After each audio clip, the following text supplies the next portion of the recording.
Wildfire is considered extreme weather because it is closely related to drought, wind, and humidity. And as we take a look back over the last decade, wildfire has been the most destructive weather in our state. Meteorologist Corey Reppenhagen takes a look back.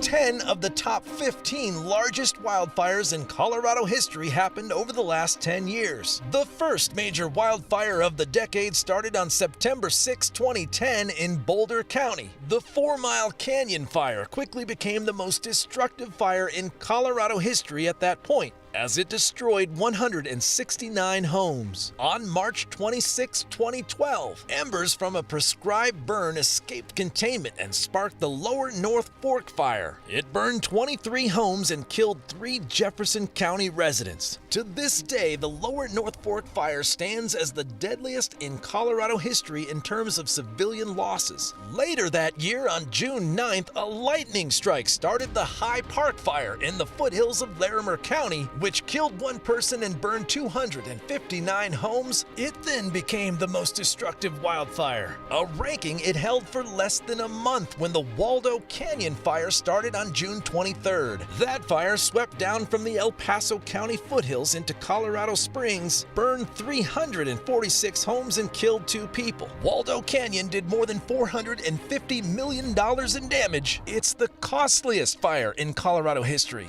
1 year later, on June 11, 2013, another wildfire hit El Paso County. The Black Forest fire moved through a heavily populated and densely wooded area on the south end of the Palmer Divide. Spread by high winds, embers moved quickly from yard to yard. It killed 2 people and destroyed 511 homes. While the Black Forest fire didn't cost as much as the Waldo Canyon fire, it destroyed the most homes. Also in June of 2013, the West Fork Complex fire tore through the beetle-killed forest of southern Colorado. It burned more than 110,000 acres in 5 months, becoming the second largest wildfire in Colorado history. Meteorologist Corey Reppenhagen for Next.